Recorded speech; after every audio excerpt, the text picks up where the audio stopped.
সিয়ামের দেহ শূন্যে ভেসে গেল। সে হাত বেয়ে উল্টো হয়ে হাঁটতে শুরু করলো। আমি আয়াতুল কুরসি পড়া শুরু করলাম। পরিস্থিতি ঠান্ডা হওয়ার সাথে সাথে রুমের দরজা খুলে গেল। সিয়ামের মা রুমে ঢুকেই সোজা বারণ করে দিল আমি যেন আর সিয়ামকে ডিস্টার্ব না করি। চলে আসলাম সিয়ামদের বাড়ি থেকে। আর মাত্র 15 দিন পরে অমাবস্যা, আমাকে যা করার এর ভিতরেই করতে হবে। মাহিমকে বললাম এবার অমাবস্যাতে সে যেন আমার সাথেই থাকে। মাহিম রাজি হয়ে গেল। কিছুদিন যাবত মাথা থেকে মন্দিরের সাথে বটগাছের ভিতর একটা গুহার মতো অল্প একটু ভিতরে জানালার মতো করে গাছ কাটা, ভয়ে গা ছমছম করার মতো পরিবেশ। সেখান থেকে বের হয়ে মন্দিরের পিছনটাতে গেলাম। পাশের দিকে একটা গরুর খামান। তার মানে কি কেউ গরু ডাকার ফয়দা নিয়ে এই মানুষগুলোকে পুড়িয়ে মারছে? কিন্তু শুধু অমাবস্যার রাতেই গরু ডাকবে কেন? ওরকম করুণ সুর করে গরুর খামারের মালিকের কাছে গিয়ে শুনলাম তার গরু নাকি কোনো সময় ডাকে না। হে গাইস, আসসালামু আলাইকুম। পোড়ালাশ গল্পের শেষ পার্ট নিয়ে এসে পড়ছি, তো শুরু করা যাক।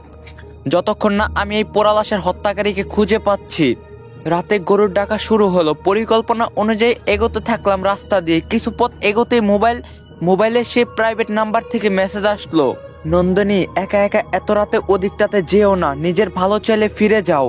মোবাইল থেকে চোখ সরাতেই দেখি একদম মুখের সামনে সেই মা ও মেয়ে। এর যে ভয়ঙ্কর দৃশ্য আমি আমার জীবনে। ছেলেটার রুমে ঢুকতেই দেখি অন্ধকারে বিছানার এক কোনায় বসে আছে। আমাকে দেখে প্রথমত ঘাবড়ে গেল, ভাবছে আমি পুলিশের লোক। আমি কিছু জিজ্ঞাসা করতে যাব, তখনই তার মা বলে উঠলো, ওরে কিছু জিজ্ঞাসা করার দরকার নেই, ও খুব ভয়ে আছে, আপনি চলে যান। তখন আমি বললাম, আন্টি আমি শুধু কয়েকটা কথা বলে চলে যাব। তখন আন্টি বলল, কিছু বলা লাগবে না, চলে যান। তখন আমি বললাম, আন্টি ওর ক্ষতি হতে পারে, ওকে দেখে রাখবেন। অমাবস্যার আর মাত্র 4 দিন বাকি। Hey guys, welcome back. পোড়ালাশ পার্ট 2 নিয়ে এসে পড়ছি, তো শুরু করা যাক। ছেলে দুটো ডেড বডিও পাওয়া যায় নাই, তুমি সাবধানে থেকো।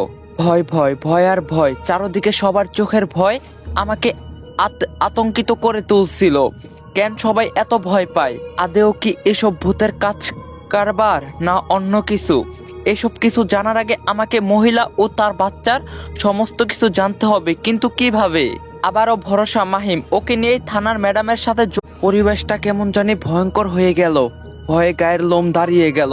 কাঁথা মুড়ি দিয়ে শুয়ে পড়লাম। কোনো মতেই দু চোখের পাতা এক করতে পারছিলাম না। ভয়ঙ্কর এক রাত পার করার পর সকালে উঠে যথারীতি একটা লাশ পাওয়ার খবর শুনলাম। এবার আর ভয় না পেয়ে লাশের কাছে গেলাম। একদম বীভৎস অবস্থা, মাথার ভিতর শুধু এই ঘটনা ঘুরতে থাকলো। আবারও সেই আগের মতো কোনো কাজে মন বসাতে পারছিলাম না। এবার অফিস থেকে 3 দিনের ছুটি নিলাম। ছুটি নিয়ে সোজা থানায়